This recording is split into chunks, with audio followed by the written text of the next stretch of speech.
Oh, we're now live. Hi, everyone. Welcome back to another Friday session. We're keeping it rolling for the past 3 weeks straight. We have been having a live on a Friday. And I decided, you know what? This might be a good time to keep it going. Right? So we're going to be having another live interview today. Today we are interviewing an immigrant, someone who recently landed in Canada. So we're getting a nice live version and live story. For those of you who are now joining over on Instagram, I see you already have 16 persons, 24 persons. So they're coming in hot, hot, hot. Racine saying hello. Hi. 32 persons. Right. The Instagram crew ready, locked, and loaded. And let me see us over here on YouTube. The YouTube crew coming in. We're coming in slow but steady, right? We're going to work on the YouTube and we'll get all in eventually. So I hope you all are ready. For those of you all who don't know what we're talking about today, we're talking about how do you go from temporary resident to permanent resident in 10 months. Why is it real? What really happened there, right? And we're gonna have a guest speaker, Nini, who'll be coming to spill all the beans. She's gonna give all she business and all they come to get all the juice, all the details, all the gems, right? We're gonna be dropping the gems, dropping the tea. But before we actually get started, I wanted to let you all know that we have some little gifts for y'all. We have some little gifts for y'all. So if you comment the word all, and you will get the link to your inbox where you could actually book a free demo call with me. You could join the Uprow Susu app community, as well as you will get the link to join our village. And for those of you who don't know what is our village members, I'm gonna get some fire emojis I've seen over on Instagram. We have over 56 persons already on the live. Give me some fire emojis. Village members, we would know that the village is the vibe. Right, the village is the vibe, right? So in the village is a networking community for Caribbean immigrants, persons who are in Canada already, persons who are on their way. I would say like maybe a solid 70% of persons are in Canada or on their way, right? And then the balance of persons are still going through the application. I've seen all the fire emojis, big up all yourself, right? And then on top of that, I also want to know who is in the room. Drop some flags. We're seeing Wilson here, dropping some flags. Hey, Jay Wilson. Hey. Right? Unfortunately, the links for the free demo call and whatnot don't work over here on YouTube, but I am going to be dropping the link for you all in the chat shortly, right? So the YouTube group, don't worry, fear not, it's coming for you all. So today, we're going to be having a guest speaker, as I mentioned before, right? We're going to be talking to Nini. Nalini is from Trinidad and Tobago. Y'all know I really don't like to introduce persons. I'm going to let her introduce herself. But let me know, are you all ready? Are you all ready for Nalini? Seeing the Jamaica flag, Trinidad and Tobago flag, Jamaica and Trinidad and Tobago, heavy, heavy, heavy. And with that, guys, I seen that is Saint Vincent flag. Is that the Saint Vincent flag? I think that's the Saint Vincent flag. Right. With that, let us welcome Nalini to the stage. Hello. Hi, everybody. Hello. Hi. How are you going? I'm good. I'm You good. know, settled in? Yes, I just moved into my apartment. I'm standing up. No Wait, furniture. oh, guys, you're Nalini standing up here, right? So, because you don't have a chair yet in your apartment. No. Oh, the lady side up because you don't have a chair yet in your, oh gosh, poor thing. Okay, so firstly, Nalini, introduce yourself. Tell them a little bit more about you. We want to know everything about you that you're willing to share. Introduce yourself. So, hi, guys. My name is Nalini Lala. I am from Trinidad and Tobago, and I migrated to Canada last year, May. And I came in as a student, and basically about a couple months ago, a couple weeks ago, I became a permanent resident. Yay! I think I had to get a flag, a horn. Sorry about that. Yes. So we want to hear some more. Right. First of all, let's start with why you wanted to migrate. I mean, I traveled a lot. I came to Canada a few times. I liked it. I also liked all of the other countries I visited. But I was looking to get out of Trinidad in terms of opportunity and just like safety and other reasons. Oh, And I think Canada was maybe one of the easier routes that I would say I checked out that was applicable to me, and I decided to go for it. Mind you, this decision started about 5, 6 years ago, sometime around 2018. And I didn't, like most of you guys, I didn't take any action. I got all of the information. I had it there sitting, waiting, reading over. Should I do it? Should I not? Am I ready to make that decision? Am I ready to make that move? And so I actually created my Express Entry profile in 2020. Mind you, I started the process since 2019. When you created the Express Entry profile in 2018? In No, 20? in 2020, I created my profile in the midst of COVID. Wow, okay. Yeah. Right. But mind you, I already got all of everything I needed. I got my IELTS in 2019. I applied for WEST, my education accreditation, in 2019. I just had everything waiting. I just didn't submit my Express Entry profile because I wasn't like, I'm making the moves, but I'm not making the moves, you know? So when I finally did submit my profile, IRCC stopped inviting federal skilled workers outside because of, the lockdown, the shutdown and whatnot. So I was just there in the pool waiting, and my Express Entry profile expired. I had to renew it. My IELTS expired. I had to redo it. And I was like, okay, when they made the announcement that they were starting back to invite persons, I went back and I did the IELTS, and I. Okay. Wait, we jumping the gun here. We jumping the gun. Don't get up all the juice. You had to ease the tea, Nalini. Nalini had to ease the tea, right? So let me go back from the beginning.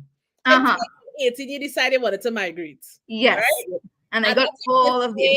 You visit Canada a couple of times, you like it, you find that it's safe, you like what else? Opportunities. What was like the most appealing thing about Canadian life that really did make you decide that here's where you wanted to come?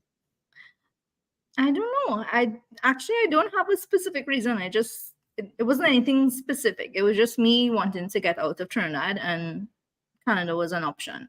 Because you had visited before. Yes. It was probably just maybe the easiest immigration streams too, Probably. right? Yeah. I think even that still stands to today is Canada is probably one of the clearest immigration processes throughout the world. Like you can see how you could do it, right? Yeah, there's different avenues for Canada. Like, other countries just like maybe one or two, and it's kind of you have to it's just more options in Canada to come in. And now let's get an idea of your profile makeup. If you don't mind sharing, how old are you? Maybe what? You're not comfortable. Nalini look like she could be 16. Age is play a very big role. People on Instagram already know as your real scene. If you're what are you really talking about, right?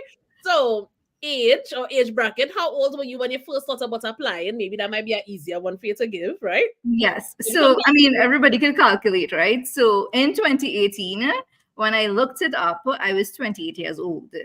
Right?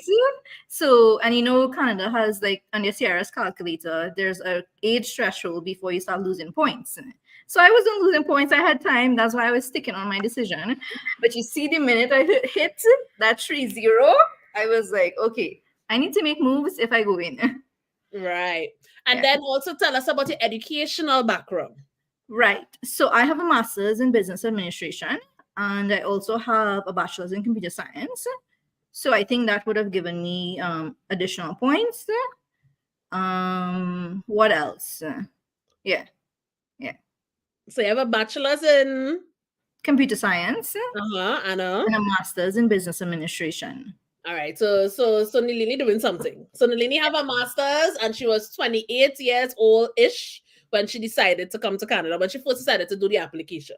So we have a kind of fair understanding of who she was. Surprisingly enough, I think I landed in 2018 as well, and I was around the same age as well. So Nalini and I were thinking about Canadian immigration around the same time. Now, here's a strange thing about Nalini and I's relationship.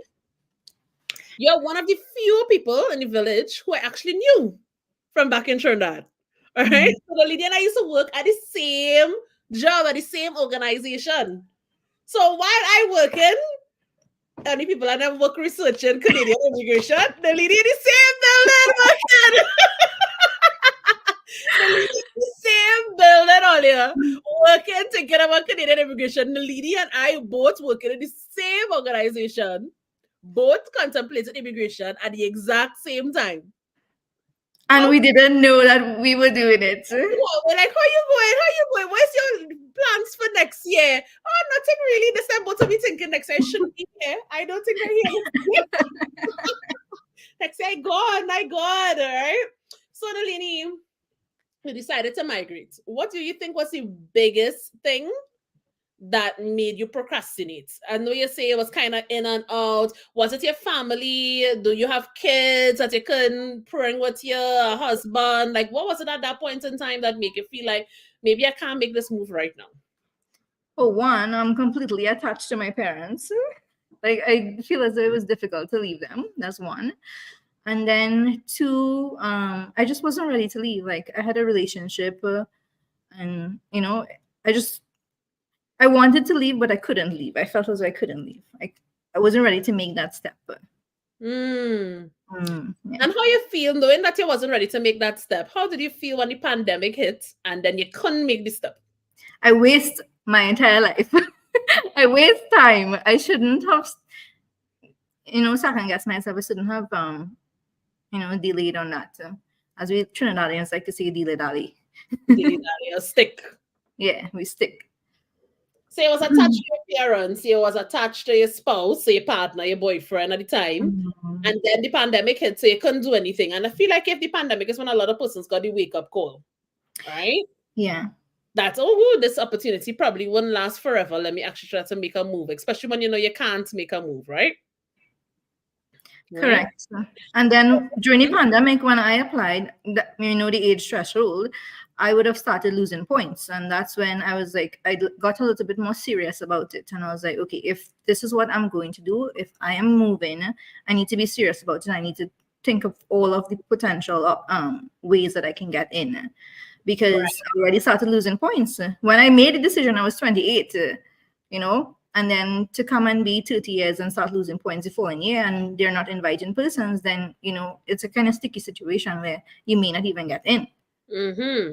And just to clarify for persons who may not be familiar with the whole immigration process and how it works, is that there are different streams of immigration. So the one that Nalini had in mind, it was FSW, which stands for Federal Skilled Worker, right? In that particular stream, it is very age sensitive. All right, it's very, very age sensitive. But it's not the only stream of immigration. And I just wanted to mention that if you're unsure about which stream of immigration you are eligible for and competitive in, definitely comment the word all over on Instagram and on Facebook for persons who are looking in on Facebook. I was always forget the Facebook crew, but yes, we're also live on Facebook. Comment the word all, and you will get the link to your inbox, and you could book that free demo call where you'll be able to potentially access a free 15-minute call with an immigration law firm to discuss your options for immigration, right? So that's a good place to start. So the information that Nini is going to give moving forward is very specific to her, right? It may not even apply to you. This is the disclaimer, right? Information Nalini is giving is specific to her immigration journey. It may not even apply to you, right? So immigration is very, very, very individualized. So in that moment, Nalini, your IELTS expire, and for those of you who don't know, IELTS, IELTS, is an English assessment that is available throughout the Caribbean in Jamaica, Trinidad, Venezuela, not the other Caribbean islands, unfortunately. And it's an assessment needed if you want to create an express entry profile, right? However, with that assessment, on top of asking you to pay money to prove that you could speak English, which for most of us is the only language you know how to speak, right? On top of that, after 2 years, it does expire, right? So Nalini had to go now and redo IELTS. Tell us about that experience with IELTS. I mean, the first time I did pretty well, and then on the second time I did even better. So the better you do, the more points you get. So if you can score in the highest bracket, you'll get the maximum points. So it'll increase your profile. So actually, when I submitted my profile the first time around in 2020, I think I was like around 452 because I think my writing was a little bit low, even though I don't know, I'm good at writing, so I don't know what was that about. But the second time I did it, I got even more points on my profile. I think went up to like maybe 468 or something in it. I'm not sure, but it was around 460 something. And that's just purely on getting a better IELTS score. Right. So the higher, the better you do on IELTS is the more your score will ultimately be. Right. And at this time, were you thinking to migrate with the spouse or the boyfriend? What was going on with the love life at that time, point in time? Because we hear the boyfriend was keeping you there, but all of a sudden, you get a wake up call, and then we hear about applying alone. So what really happened? No, that boyfriend. How you know? No. But that boyfriend was a previous relationship boyfriend. Boyfriend gone. Your boyfriend Gone. So that's why they decide that is not for she again. Boyfriend gone. So Trinidad, let's go to Trinidad again. It's all right, Nini. We know. That's something, you know. That's how it is go sometimes, you know. You make a decision and you just yeah. Let's Over not talk Instagram, Racine say outside with tea. Outside. Yes, Racine, yes. So boyfriend get away. So now the application happened with you alone. Yeah. Right. You want your Georgie bundle alone. No children. You have no children, Nalini, or you have children. Right. No, So I have no kids. Nalini moving in a glow up stage. You know, when you're in a relationship, nothing is look more beautiful than a woman who now come out a relationship with her. Oh, yeah. Everything that's be right. All of a sudden, all the opportunities are flowing. That is actually very true. I would not deny that. Oh God. So yeah, applying alone, you have to do your WES, and WES stands for World Education Services, where they will actually like go in and assess your education to make sure it's legitimate, to make sure you didn't photocopy your degree, right? So, and then you get your points for your education, which would have been pretty good because you have a master's degree. And tell us what happened from there. Right. So this was when I redid IELTS. I mean, my profile was the reason I redid IELTS was because they made the announcement that they was going to start back inviting persons, FSWs. So I went and did it, and I submitted my profile. When I submitted my profile, I sat there and I was like, waiting for an invitation, just like everybody else back home. But the issue with me was that I sat on it for 2 years. Well, I didn't sit on it for 2 years. It was 2020, no invitations. I was losing points because I crossed the age threshold, so I started to lose points. So while I was waiting, I was like, okay, if I'm not going to get an invitation, I need to look at other options, which is what happened next. I would say late 2022, I was just browsing and I came across a few schools that offered postgraduate work permits, and I was like, okay, this could be an option. I know definitely if you go in this student route, you would get like 15 points additional if you do like a certification program or a diploma program, a 2-year program. And then you can get like 30 points if you do a master's. The issue was that I already had a master's and I didn't want to spend the money to do another master's. Although more education is great, I love learning things. But in this scenario, I didn't want to spend the extra money. And then even great, you love learning things, but you already have a master's. Yeah. Like, I don't know about all day, but I really didn't enjoy school and I didn't like school. And I will always opt out of going back to school because I have a master's degree as well. And I can't see myself going back to school. So I could imagine like looking at the school route, it could be very complex if you're already invested a lot of years into your education. It's a hard pill to swallow. And I think that's why a lot of people considering the school route does hesitate because it's a sacrifice you're making, as Kim just say. It's a sacrifice you're making for immigration. It's not that you're missing education. You already have your master's. Just the word alone says that you already is a master, whatever you're doing, right? So for people who at that stage where they're contemplating maybe doing a second master's, the decision is not easy because we already been there, done that. Yeah. Correct. So I did look at, but I did look at other options, right? But the masters was expensive, and then even so, most masters you have to get it at a university, and university enrollments is usually, I think it's fall, so August. So that means I would have to wait another year, which means I would lose another set of points due to my age. So I looked at the fastest option, and the fastest option was to do I think it's a postgraduate certificate, and I applied to the school. I got through. I got my letter of approval. I think an LOA, no, a letter of acceptance. And then when I got that, I went and gathered all of the things that I needed to get.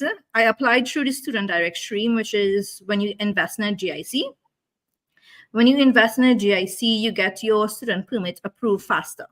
Typically, if you go through the normal route, I think it's like 2 to 3 months. I'm not sure. And if you do student direct stream, you get it in less than 21 days. So that's what I did. And I actually got it in about 10 days. The process sometimes is very and the student direct stream is, first of all, it's not available for most Caribbean islands. I believe it's only Trinidad and Tobago alone in the Caribbean that it's available for. So it's not an option for most people. And then even in Trinidad and Tobago, getting the GIC is hard work because currency problems. Yeah, it's a lot. Yeah, you have to request the bank have to approve it. A lot of things. So most people in Trinidad and Tobago, even persons applying for student permits, still go the traditional route. It's not a very user-friendly route to go, and it's not necessary either. Like people getting some good results, getting back results within fast time, even going the traditional route. But if you're able to get GIC, they say that it's supposed to be processed faster. Correct. Yeah. So I did get through the student direct stream, and that was basically it. And I booked my flight to to start school in Canada, in Ontario, the following year. So I came in March 2023. And then when I landed, I was like, I always have this to-do list, timeline, vision. I wouldn't say a vision board like yours, but I always have like a trajectory of how things are going to play out. Wait. Before you get into the introductory, because I know she's going to give all the gems. First of all, like pause for cause.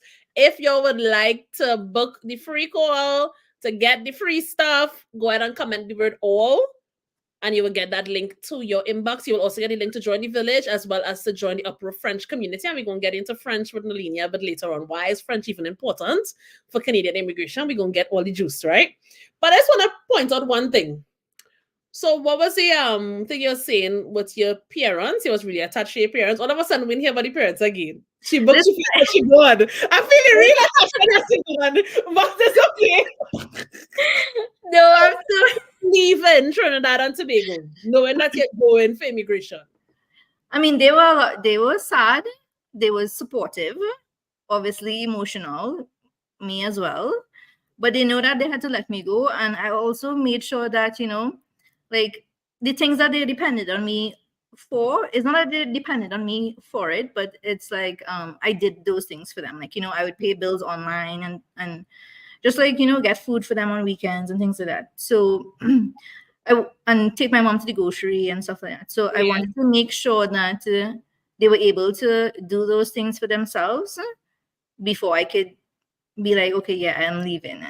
Right. Nini being responsible. Nini make sure that she take over, make sure the responsibility she was having, she get somebody to handle it or put things in place. Right. So you landed in March of 2023. So this is like a little bit over a year ago. May 2023. So this is not even a year yet. No, it's not yet. Still approaching your 1 year mark. You and I landed in month. What day in May you landed? I think it was the 4th. May the 4th be with you. So next month is actually important for both of us. It's our landing day. I didn't know that. And next month, is also when we will be officially having the events. You should tell me that today because you're going to be having we'll tell you more about this event a bit later on. We're spilling beans here. Spilling beans, right? So how was the experience of landing in Canada? Where you was planning to stay? What program you was doing? What school you was going to go to? Give us the juicy details.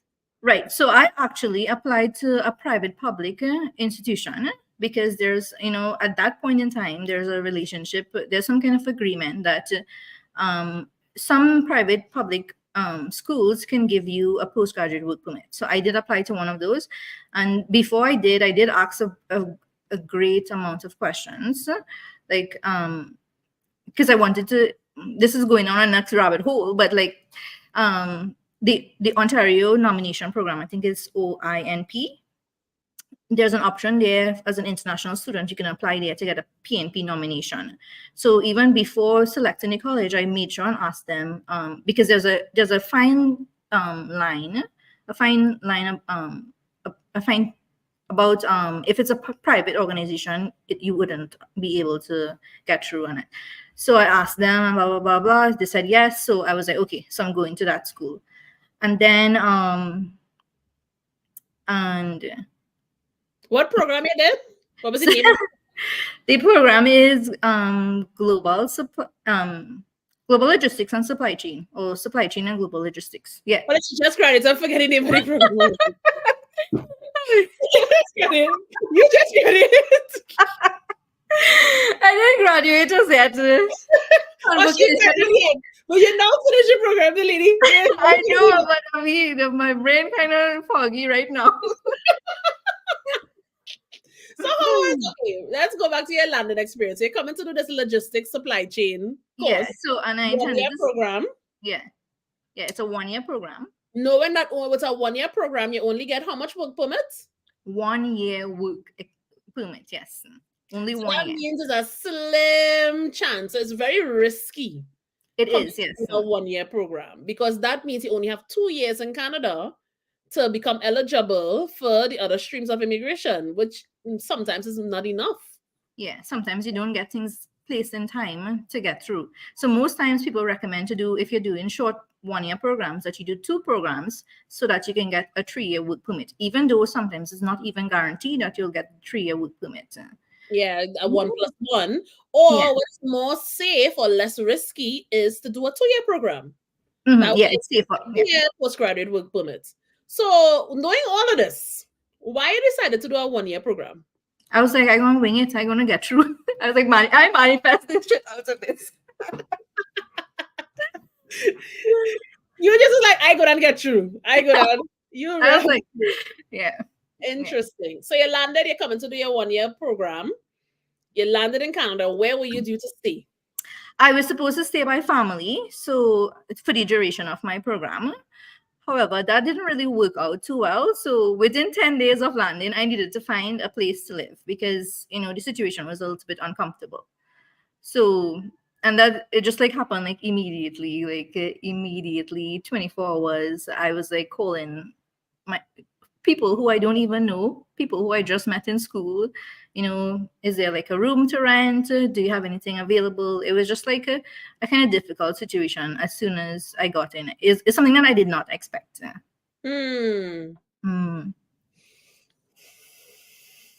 Talk about it, Nini. So no. I know we don't want to go into great detail. Yeah. But 10 days after landing, you're supposed to stay by family. So you're thinking about that. And you're not probably even catering for the bills. Yeah, correct. Yes. Because you stay by family. So in your mind, there's one less bill to pay in Ontario, which means it's expensive to rent there, right? Yes. And 10 days, not even a month pass. And you have 24 hours to move out. Yes. And find a place. Yes. And you don't even know the city properly because you only there 10 days. I mean, I kind of know the place a little bit because remember I came on vacation a few times. Right. Yeah. So you know the landscape a little bit, but you don't know anybody really. So you're calling like people you just met in school 10 days now. Yeah. How you felt in that moment? I mean, I felt scared. My palms was obviously sweaty. I was like the kind of traumatic shock that you kind of feel when something happens that you don't know what to do. Like, I don't know how to describe it. It's not adrenaline, but it's like it's like a shock. So I was completely shocked. I didn't know what to do. At any point in there, your parents tell you, come back home, girl? Just come back. No. My parents, my dad, he's always he always says that he doesn't have to worry about me because he knows that I'm smart and I can figure things out. And that whatever I do, I'm going to get through with it. So my parents, they were a little bit worried. They were pissed as hell, you know. Yeah, because you're supposed to be safe with relatives. Yeah. Yes, yes, and they were very upset. And but the main aim there, the at that point in time, wasn't to get me home, because I spent so much money to come there. I paid for school and whatnot, and I did have, I had my GIC. I had a little bit of income, not income, but I had a little bit of money. So the option was for me to start looking for a place to rent. So I was checking out rooms. That's why I contacted friends, a few of other family members, like people who live like in the US and whatnot. They have friends and family who live in Canada, and they reached out to a few people too. We were just asking around, is there space for anyone? Is there any availability and whatnot? I did get through with a family friend that I rented a room for the duration, which it kind of worked out a little bit. But yeah, I did not expect that unexpected expense. And that's the situation. I didn't expect it at all. And that's, yeah. I mean, I don't want to speak for everybody else, but I know sometimes, most times when people land, they do go through a little bit of difficulty, and you just have to, it kind of shows you that you can be resilient, you can work through it. You can come on top. You just have to have your goal in mind. What is the end goal? What is my why? What is my purpose? Why do I want it? Because I could have packed up and leave and be like, and cry and go home. I'm not a cry baby, so I'm not going to do that. Yeah.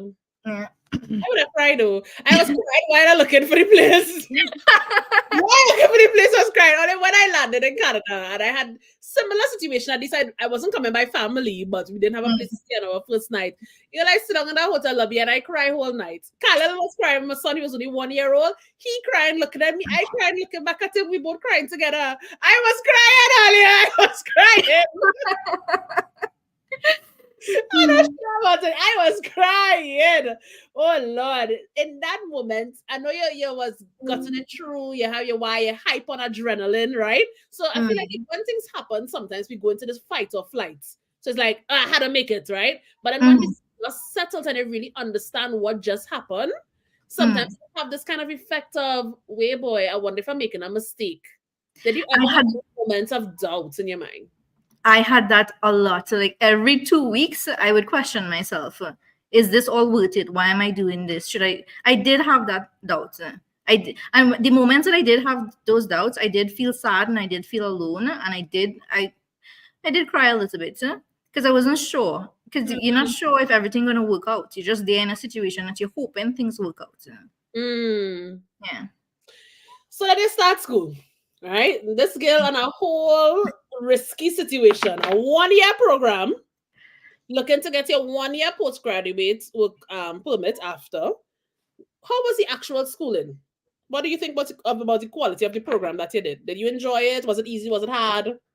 I mean, it was easy compared to all of the other education that accomplishments that I had. I think it was a little bit overwhelming in the sense that they give you too much work for no reason at all. It's not necessary. And I think my personal opinion is because they probably try to make up for lack in other things, like maybe the teaching quality or something like that. So the more assignments they give you, maybe it justifies. That's my personal opinion. I don't know about anybody else. So plenty of assignments. I've heard multiple international students complain about the workload, not necessarily the if the work is easy or hard, but just the amount of assignments that are due. Very time consuming. So you're able to work while pursuing your diploma. Yes, so I did as an international student. Students, when you land in Canada, you are allowed 20 hours max part-time, unless you came into the time period where they did make waivers to work 40 hours. However, there's also a waiver that if you work internationally, which is if you work remotely, you can work your full-time hours. So I managed to secure my job home in Trinidad. So I did work and maintain school. Or did Nini working full-time remotely and going to school? Whatever assignments and doing your thing. So for those of you who have your job at home that you can do remotely and you're thinking about immigration, why not have that discussion with your boss? Like, why not ask them if you could keep your job while you migrate? You never know, they might be open to it. And was that an easy discussion to have? Just kind of moving around a little bit. Was that an easy discussion? Because most people might think if I tell my boss I'm migrating, they will tell me suck salt. Yeah. Like you leaving me and want me to still be paying you, right? But do you think was it an easy discussion or was it harder than you thought? How was that negotiation? I think it was. I think it was weird and awkward because it was unorthodox for the organization. It's not something that they would have considered. But me being an excellent employee,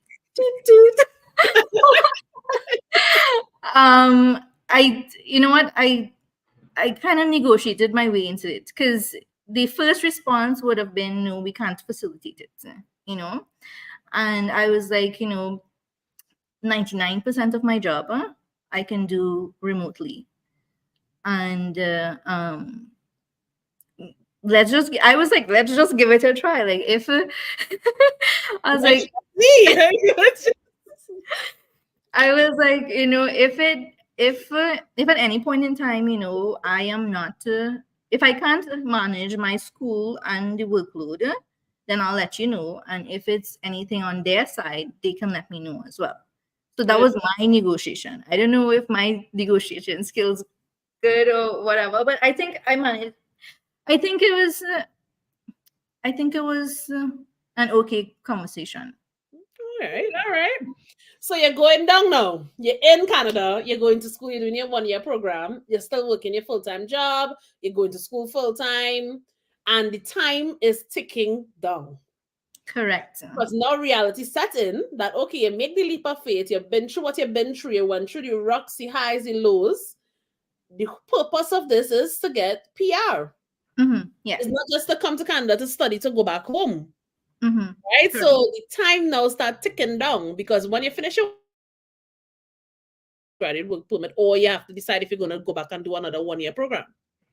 Mm. What was your strategy within this time? Because I feel like this is where a lot of people drop the ball in Canadian immigration, especially persons coming as students. They come, they land, and then they just focus on school, and then after they get a postgraduate work permit, and then maybe like 1 year into, they're like, oh yeah, PR. Right. Yes, there's this thing I'm supposed to do, right? To be able to stay here. How do I do this again? Right. But I feel like because you had the shorter timeline, you had to be strategic from the beginning. Yes. So from the beginning, what was your strategy to get PR? What did you consider? What were you doing? So I considered actually two things. So one was I looked at other programs to see if I want, even though I didn't want to do a second program, I looked at it as an option. I was like, should I look at options to enroll into a second program in January so there's no break and I just go full speed ahead, right? So which means I would have to apply as soon as I landed. And I kind of looked at the costs and whatnot, and I was like, okay, maybe I can push this a little bit. I'll push this decision. The second thing I did was that I started to learn French because at this point in time, Canada was doing, the category-based selections. They had like a number of categories that they were inviting persons for in addition to the general draws. Mm-hmm. So I was like learning French. I pulled in a few people from school. So I was like, I wanted a buddy system. I was like, hey, you learn French, you learn French, you learn French. I got everybody into like, not everybody. I got like at least 3 persons into saying that, okay, let's learn French. And I just dropped in the comment section, I dropped what the current categories are.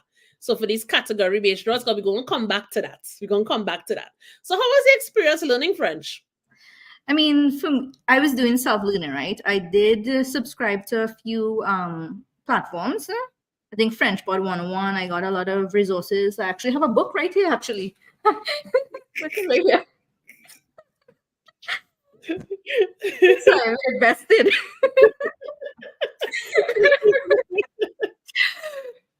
And so I was me being I mentioned before, like a person who needs to get things done. So I would allocate my time. Okay, I have to get up at this hour. This is the time I have to go to school. This is the time I have to do assignments. This is the time I have to do work.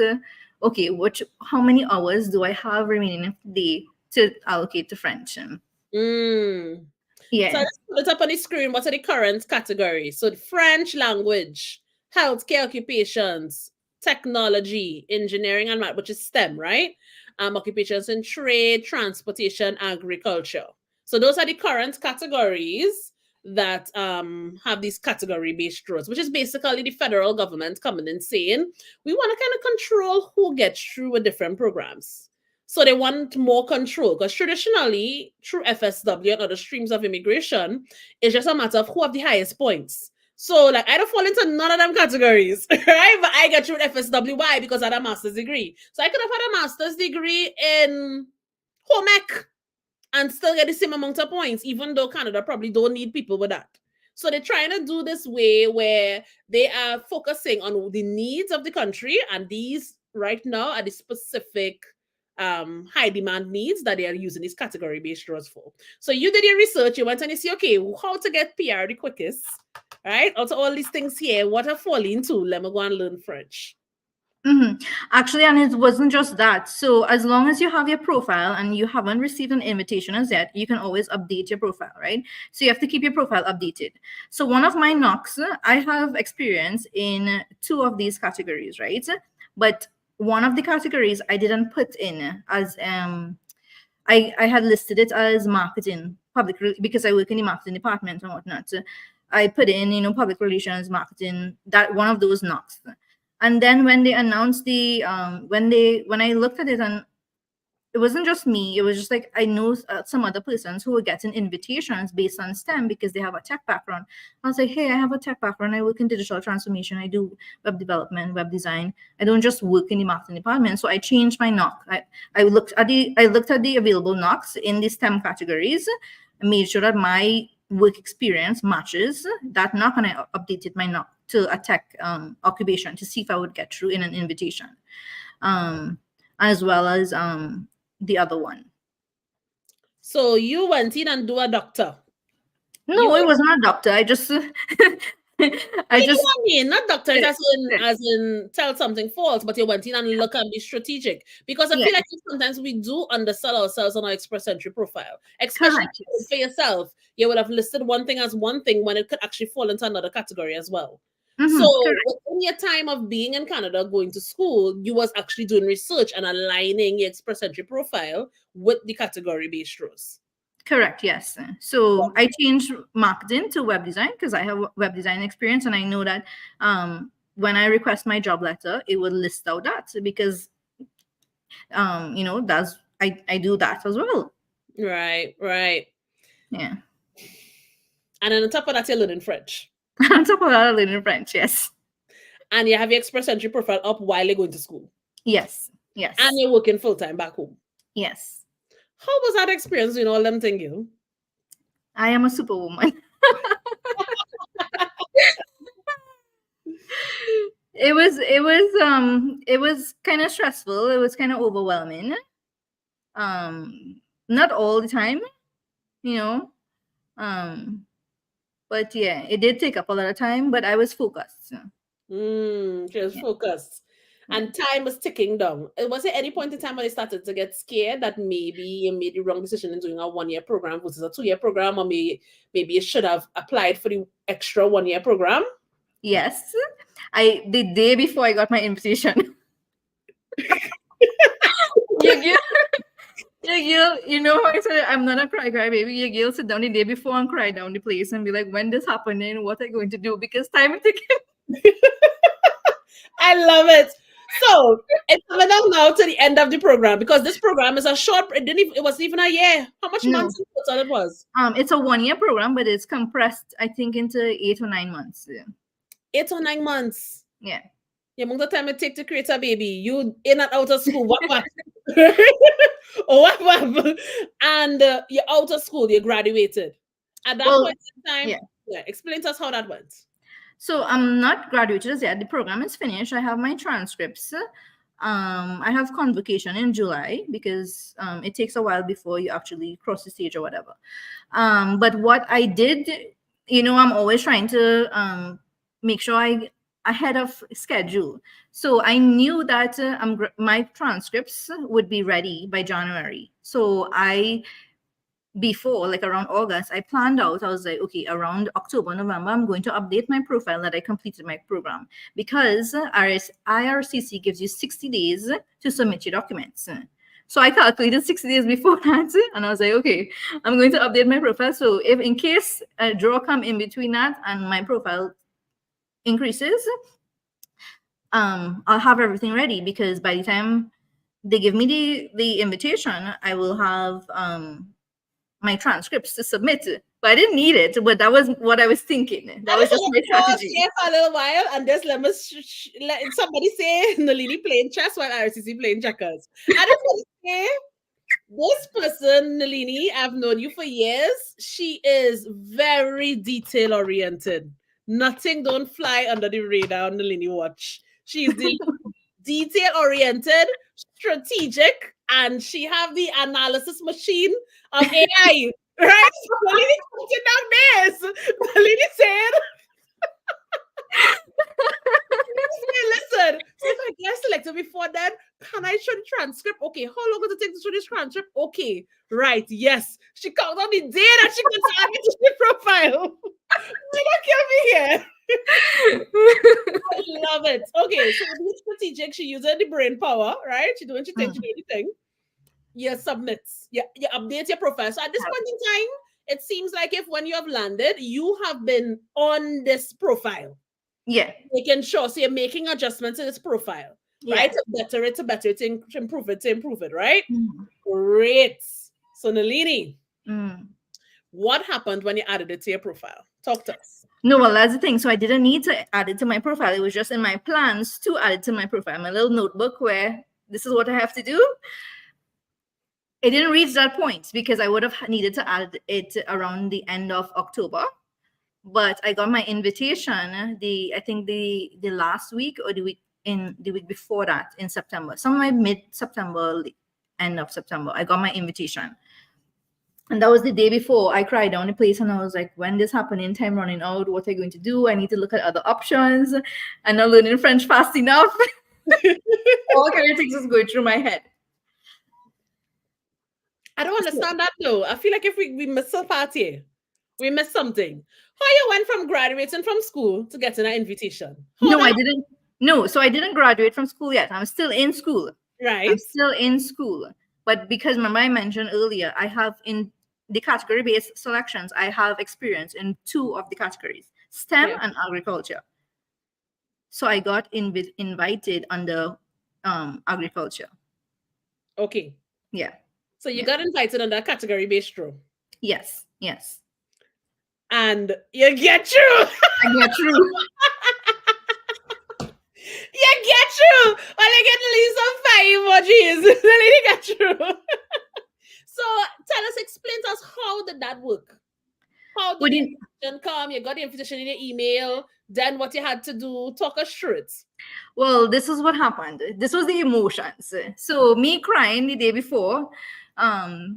And the reason why I was a little bit emotional is because one of my friends messaged me and was like, he got invitation the week before or 2 weeks ago. So this is me like, and he home in Trinidad, right? So I kind of struggling my life out. And I was like, when my invitation going to come? So I cried and I was like, I get some composure. And I was like, don't worry, things going to work out. I went to school. When I went to school, I got an email from RSCC, and in the email, it didn't really say anything. It just said that you need to log into your profile. So I see it, and with excitement, things, my palms just get sweaty and all kind of things. So I was like, I tried to log in from my phone. As soon as I got the email, but for some reason, it's telling me my password wrong, all kind of things.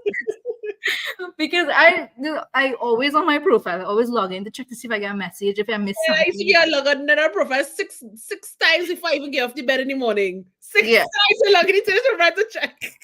So I want to know why I'm not getting through to my profile right now. So I was like, you know what? Just wait. You have 3 hours of class. When you go home, you're going to check it. So as soon as I reach home and I log in, I see invitation to apply.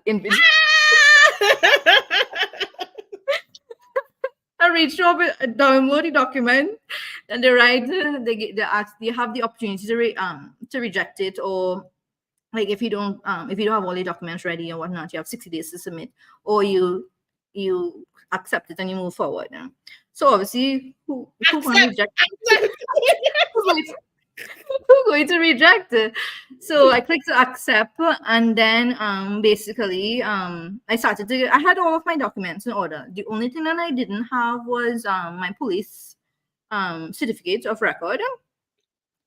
So what I had to do was I went to one of those agents that are authorized by RCMP, Royal Canadian Mounted Police, to get my fingerprints ink and rule. And then I took that to the consulate in Toronto. They took my biodata in my passport, they stamped it, they gave me a letter of authorization to give to my partner back home, or whoever would have gotten it, but I gave it to my partner to submit it on my behalf. And then they also gave me a letter just in case it didn't come back in time, because Trinidad, I think machines will shut down and all kind of places. And then I sent it through UPS. It was supposed to arrive in 2 days. The thing take a week and a half because it was stuck somewhere in the US for some reason. I don't know what reason or the other. So that took a little bit of time. And then for some reason I didn't submit. Oh, I was waiting on some reference letters. So I didn't take the whole 60 days, but I did get close to the 60 days. Right. Got you. So someone else was asking, what other type of documents you needed to submit? So when you get an invitation to apply, there's when you think now start. So all of the things you claimed, you had, when you're creating your express entry profile, you have to prove everything.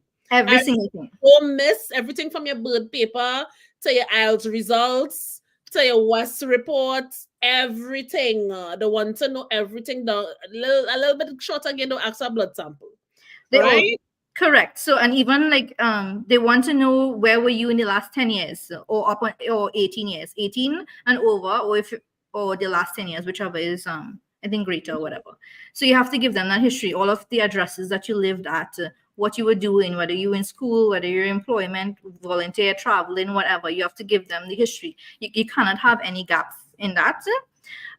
Again, every single thing that you listed in your profile, every single experience, make sure you have the documents to back it up. So they don't go and I use doctor the last time and sure that's make a doctor mean to fade something. Don't do it because you have to prove it. You can't just spot that you have something and just wing it. You have no winging it with IRCC. You had to back up all your words. Correct. So like my when I changed my initial before I got the invitation and I changed from marketing to tech, it's in my job description. I do both. Right? So when I request a letter, it's gonna list out the things that NOC requires. So you need to have every single document. You also need to have proof of funds. So I was applying as a single person. So I think I'm not too sure. I think the fees, the proof of funds raised, I think is 13,000 something Canadian. I'm not sure. You need to show proof of 13,000. Yeah, a little bit more than 13,000. So as a single person, you need to have that. If you're married or applying for a spouse or kids or whosoever you're bringing, there's a breakdown on the website to show you how much funds you need to have. You need to provide that proof of funds. So you still have to show proof of funds. Yeah. Even though you're free already. Yep. Yeah.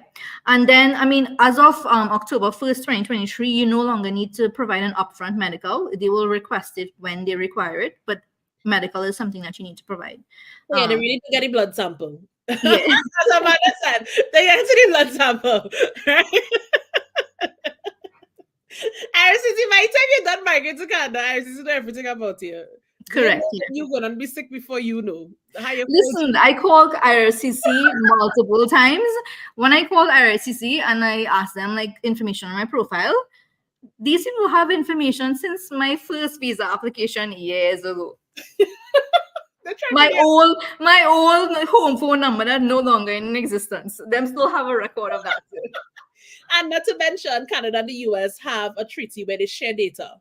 Yes. So if you feel like you did apply for a US visa and you get denied and you tell them no in Canada, they will know that you're lying. right? So the two countries share data openly. So all of your data pertaining to the US, Canada have it. Just assume the no. Assume the no. The no.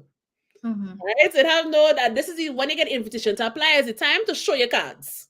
Time to submit. So when somebody asks what documents, just is all everything. They want to know everything about it. That is the time, right? And then how long did it take to actually process? So you submit, you send them all the documents. What happened then? I think I got my first. Well, this is me emailing RSCC back and forth. I was like, what? I was like, because when I submitted my application, because I am inland, there's some kind of bug on the system where they don't ask you for biometrics, even though every permanent resident, even if you did biometrics before and your biometrics is still valid, because I did biometrics earlier in the year, right, in 2023 January. So my biometrics is valid for I think 10 years. But as a permanent resident, when you're applying for permanent residency, you need to do over biometrics. It does not matter if you did that biometrics last week, right? So in my profile, because I was inland, they didn't have that option to pay for biometrics. So I did receive an email the following day stating that if you haven't paid for biometrics, pay for it, blah, blah, blah, blah. So this is me. I paid for biometrics. They said that you're supposed to be able to submit it. I log into my profile. I didn't see any option to submit it. So you'll email RICC, ask them how to do this, what to do. An agent respond to me like maybe 2 weeks later, and he told me I didn't attach anything. So and then when I did, I responded, I attached it and whatnot, and they added it to my profile. So they added my payment. So because what I needed to show that I paid for the biometrics so that they could send me the biometrics invitation letter, the bill or whatever, BIL, to go and get a fingerprint.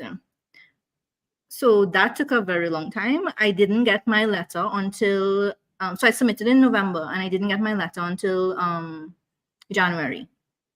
So January that was November is not a long time. So let me tell you about pre-COVID days.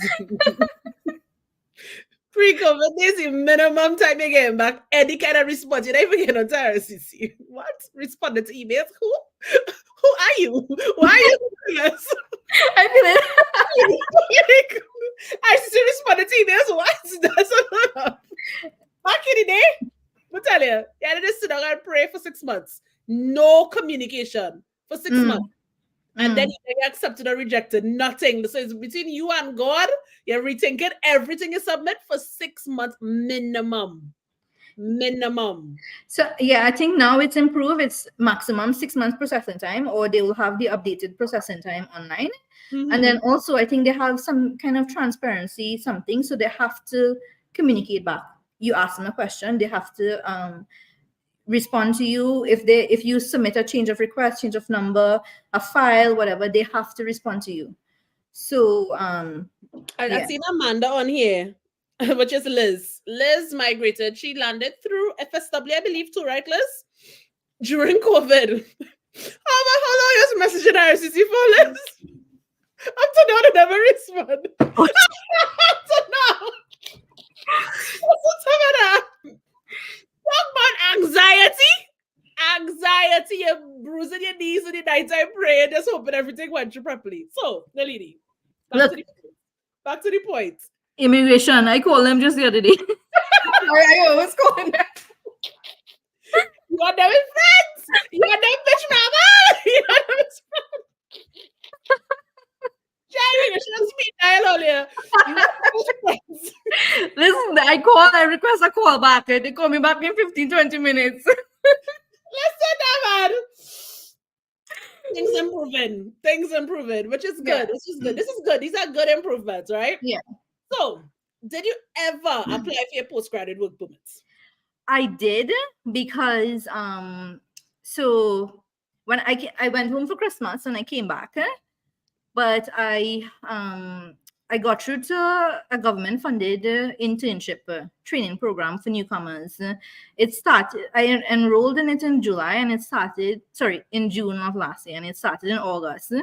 And the actual internship where you have to work, mine started in December. And because I came back, and as soon as your program ends, you cannot work. You cannot work at all. right? So it doesn't matter if your student permit is still valid, as long as your last day of class has ended, you cannot work because that's going to be risky. Mm. So because I came back and um I need to work. I'm in the program. I need to have legal status to be able to work. So I did apply for my postgraduate work permit while my PR is processing. Mm-hmm. And I got my postgraduate work permit the day after I got my PR. Hey! Well, I get you some fire emojis. Get you some fire emojis on there. Get you some fire emojis. And for those of you who are confused AF about this entire process, you are not alone, right? It took Nalini close to 10 years, like 6 years Mm.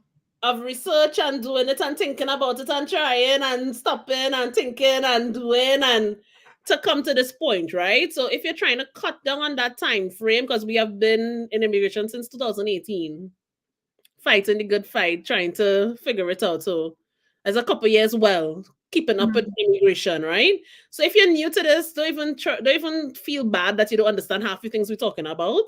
Just book the call, comment the word all, book the call. We'll connect you with an immigration law firm where you can find out more about what you're even eligible for. A good starting point to point in the right direction. Because, like Nalini, a lot of you all have also lost money to immigration through just having to redo evaluations, redo assessments, little trial and error here. This didn't work, that didn't work. You pivot, you get smarter, you learn, right? Become friends with IRCC, right?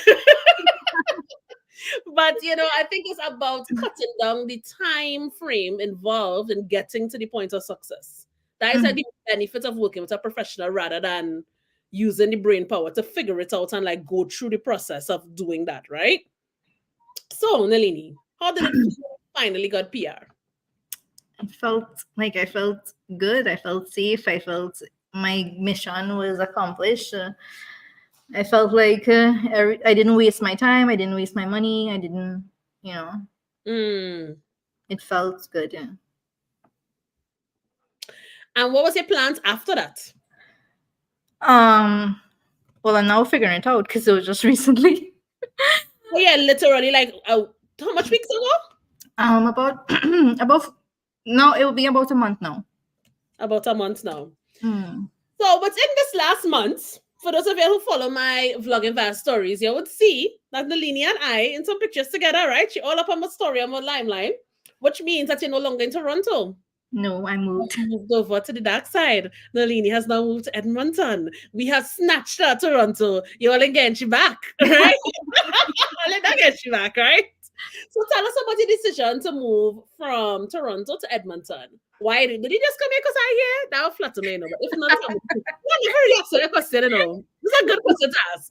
I So, mean, one reason, but that's not the entire reason. So, my reasoning is all kind of reasons. One, so I have dogs back home. So now that I'm a permanent resident, my we are going to bring the dogs across, right? So I need to find a home, an apartment that is pet friendly, that is affordable, so that we can start doing that. And it was very difficult in Ontario. I checked basically. I call everybody. I very detail oriented. I call every single property management, property rental, every single thing. no, they don't even think she exaggerating because when Nalini was moving to Edmonton, she do a whole spreadsheet all year. Nalini do a whole data analysis of where's the best place in Edmonton to live for she dogs. So she not even kidding on it when she said she called every single one she did. She did. Right? So continue with the story. We need to get them a good Yeah. understanding of who you are. Yep. Yeah. So I mean, I checked everywhere. I checked Barrie, I checked London, I checked St. Catharines, I checked Mississauga, Hamilton. I call in places people may not know the places, but those are places in Ontario. It's outside of the GTA because inside of the GTA is expensive. I did check inside of the GTA. One of the reasons that we didn't stay is one, the apartments are very expensive for like a little shoebox, right? It's very, very expensive in Ontario. And I couldn't see, even with rent, I couldn't, because eventually I need a home for my dogs, right? I cannot see myself owning a home in Ontario, not in this market condition. So, but home is long term, right? Maybe 2 years from now. So the first thing is apartments, but still apartments are very expensive. And then it's very difficult to secure a rental if you don't have a good couple of months to pay in advance, because you're now building your credit, you don't have credit history, they'll check that, you have to get approval. Even if your credit is good, like maybe because I did start building my credit when I came in, right? Oh, that's another thing earlier. Your credit don't transfer from Trinidad to here or any country. You have to start zero when you come here. Let me just do a little internal plug for all of y'all commented the word all. Y'all will also get the link to download the Susu app, right? And on the Susu app for Uprow, there's a mechanism in there that allows you to start building your Canadian credits. Because we know what newcomers need. And we know most times your credit don't transfer over, so you're starting from scratch, right? So click on download the Susu app, go create a free account, and read up all about it. Continue. Yeah. So then the other option is you have to get a guarantor if you're to prove that you can pay for the rent and whatnot. I didn't have a guarantor anymore, or at all, not anymore, but I had no one over there to say at all, I can pay my rent, and the proof of funds that I had wasn't like sufficient. So then I crossed out Ontario entirely. All my spreadsheets, all of the pricing, whether they allow dogs, the square footage, everything. I was like, okay, it's time to look at other options. And then, I mean, we were already speaking and whatnot. I knew about Edmonton. I know Edmonton is affordable housing, affordable rental, affordable. So that was my next option, because the other provinces are kind of far off for me personally. Like, Nova Scotia, I wouldn't move there per se. It's a little bit too far for me. Especially in, sorry for interrupting you. Yeah. But I had to defend the Nova Scotian people. Yeah. And the Atlantic provinces. I feel like if it's such a benefit to go to those provinces if your aim is to get PR. But if you have PR already, why? That's the question. Like, why? Why? I feel like even when I was thinking about coming to Canada, I landed as a permanent resident, so I could have gone anyway, right? Toronto was definitely my number one option. As a matter of fact, my aim was to come to Alberta, make money, and move to Toronto. Because, I mean, where else in Canada even exists? Right? Nowhere exists besides Toronto. Most people think that it's probably the most popular city in Canada, right? So people have the eyesight set on Toronto, Ontario by extension, right? And then when you start to do other research in terms of the economy, the cost of living, Alberta definitely will come up there in terms of options, viable options. British Columbia is beautiful, but it's also equally expensive, maybe even more expensive than Ontario. Yeah, I think I was, only similar. I thought the same thing as you, Khalees. When I was home, I downloaded, Zillow, which is the housing app, the real estate app, and also Realtor. And the two provinces that I used to check out was Alberta and Ontario. I did check New Brunswick a little bit. I did also check British Columbia, but those were a little bit expensive. So when I did do my profile, it was they asked which provinces would you like and whatnot. I chose Alberta and Ontario, and because Ontario is a little bit more expensive, I was like, okay, that Alberta was always my second choice, which is now my first choice.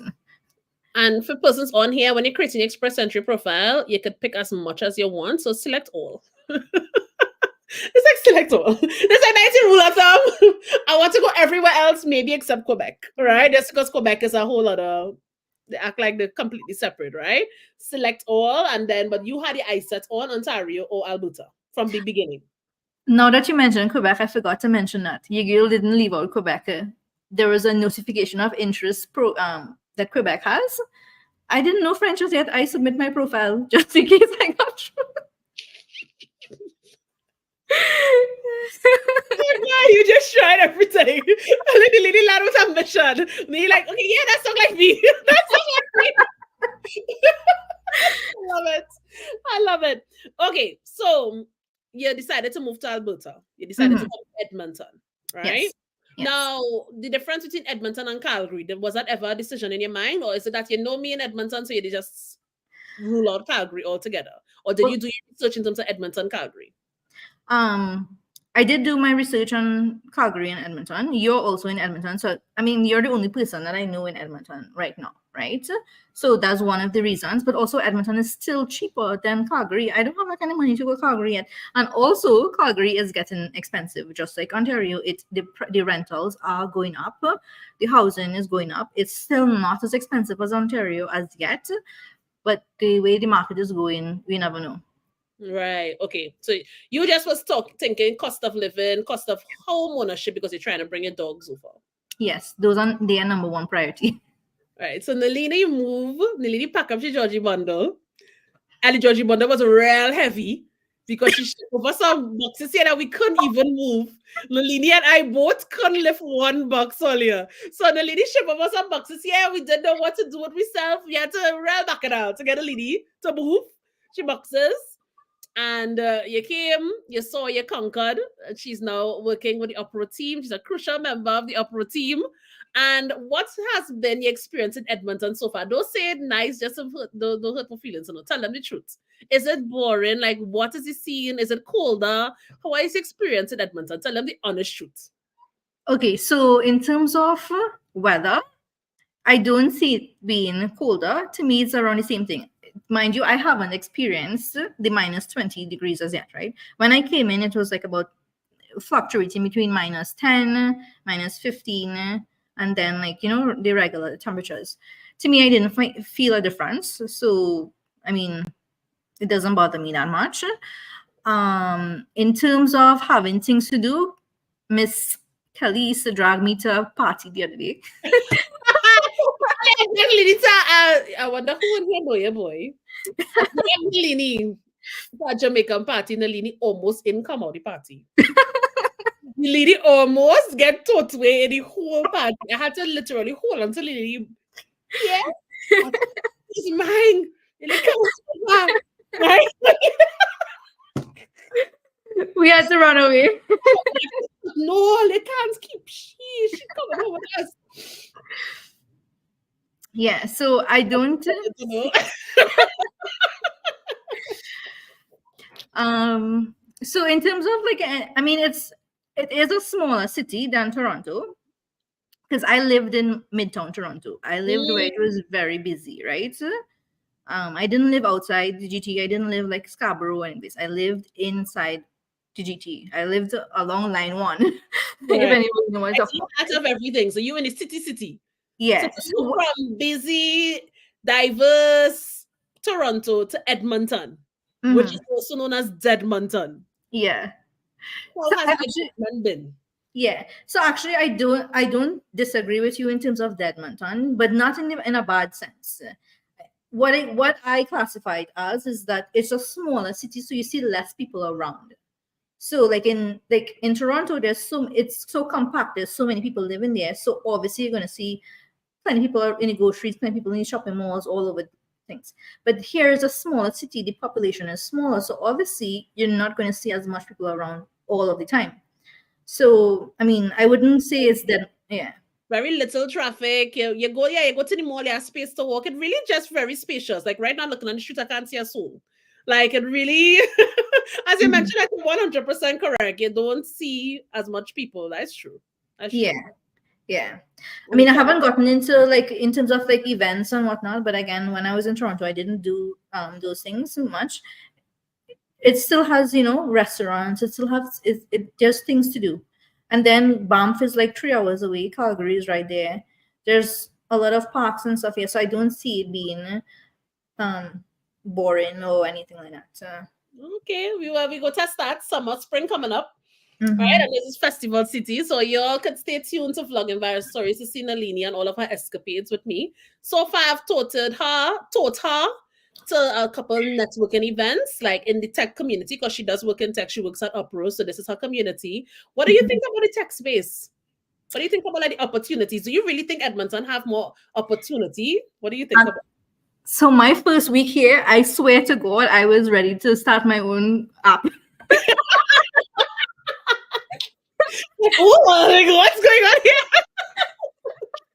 I swear, the energy is surreal. It's like you feel as though you feel so supported. There's so much things happening. There's so much opportunities. Just so much opportunities. There's so much programs. There's so many people that is supportive. It just feels as though anything that you want to do, they will support you. You'll get through with it. That's how it feels. It feels alive. Very alive. The tech community here is very supportive and alive. 100% agree with you. Yeah. And you've been in the heart of it because she came right as we were finishing our 500 global. So she was in the classes, always in the office space. So yeah, you was kind of thrown into the deep end, but you've been really, really fending for yourself so far, so good. Now, so you're looking to conclude because we are 1:15 minutes. We're already 15 minutes over the time, right? Tell us, do you have any regrets? Not at all. Not at all. I'm completely satisfied and completely happy. Extremely grateful that everything worked out. And yeah, no regrets whatsoever. And for the person who was like you in 2018 on the fence, thinking about it, what advice do you have for them? Don't stick. You know you're going to do it anyway. Stop being afraid and just do it. Yeah. And is there anything at all that you didn't get to mention that you wanted to tell them before we end the live? No, I don't think so. All right, there we have it. Thank you very much, lady, for coming and spilling all the beans, giving us all the tea, giving us all the juice. And y'all could stay tuned for more updates on the Nini in my vlogging van stories because clearly we up to no good over here. We're up to some mischief makers in Edmonton. Edmonton. All right, Nalini, thank you very much. And we will probably bring her back on when she brings her dog. Someone asked about bringing the dogs. So when you bring the dogs, I know we have a couple for parents in the group, right? We will definitely bring you back on to talk about the experience of how do you bring your dogs to Canada, your pets to Canada. Sure. Awesome. Thank you, Nalini. Bye. Bye. And there we have it. Comment the word all if you would like to book your free calls, right? If you want that free 15-minute call with a law firm, or you want to join the village members, big up all yourself. I'm going to see some fire emojis, village members. Nalini's also in the village. Or you would like to learn French as one of the category-based draw requirements, right? Comment the word all. You're going to get those links. Remember the journey surprise. I hope you all are enjoying these Friday. It's not quite the unwind. It's not quite the unwind, but it's something like the unwind, right? So I've been trying every Friday to come live here on YouTube, on Instagram, on Facebook, and I hope you all are enjoying it. And as much as we get people to come and interview, you know what? We'll keep it up. We'll keep it up for as much as we possibly can, right? Remember the journey surprise. I will see you all up at the stories for vlogging vast stories as we continue this weekend. And bye, guys. Take care.